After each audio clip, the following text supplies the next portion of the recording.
Hi everyone. Yes, I'm using money to help us solve this tricky math problem. And 5 times 5 goes first. 5 times 5 is 25.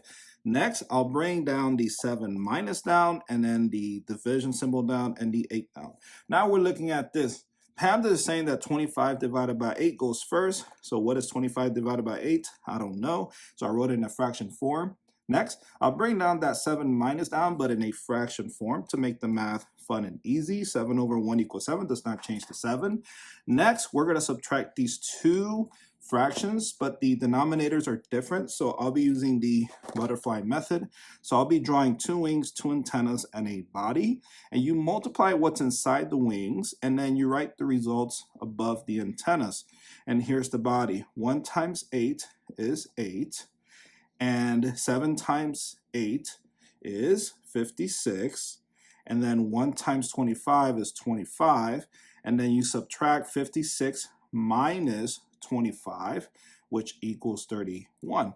And so this cannot be broken down further. 31 over 8 is your final answer. But let's use the long division to figure out the mixed number answer, and then use the money to help us figure out the proper fraction next to the whole number of that mixed number answer. So I'll write the 31 over 8 on this side of the board, the mixed number answer here, and then the decimal answer here.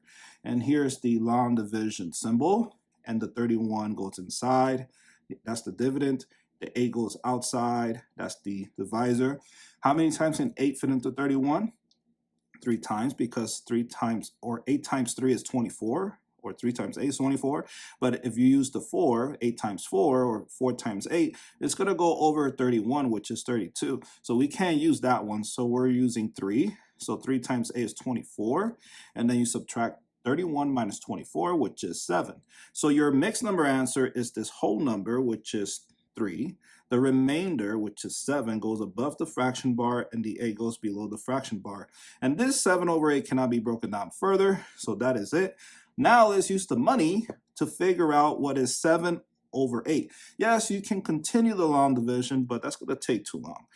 You need to know that half a quarter is 1/8, or 12 pennies and half a penny.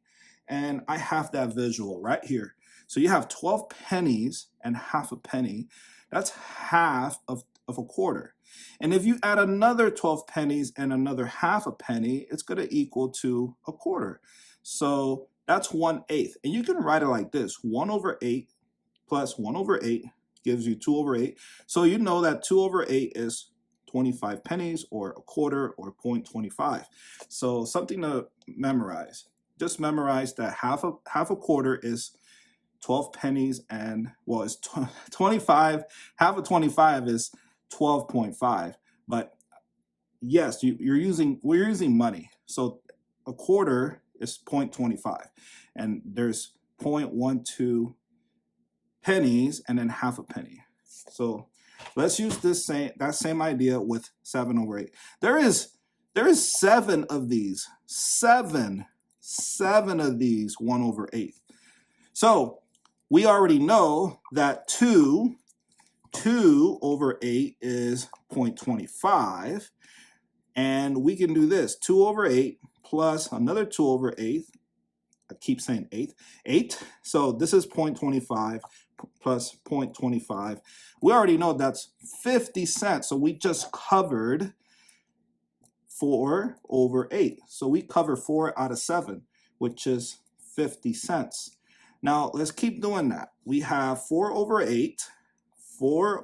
8 plus, let's do another 2 over 8. We know that that's 50 cents plus 25 cents. So that gives us 4 plus 2 is 6, and then you keep the denominators because they're the same. So 8. So we already covered 6 over 8 out of 7 over 8. So look at that. We're getting there. So this is 75 cents. And then we erase this. We need more space. And then that 6 over 8, which is 0.75, plus 1 over 8, that's 7 over 8. And then you add the 12 pennies and a half to this. So it's going to be 0.8, right? Because 7, 8, and then you have 5, 6, 7, and then you're left with 5, half a penny. So your answer is 3.875. And there you go. Thank you so much for watching this video. I'll see you in the next one. Bye.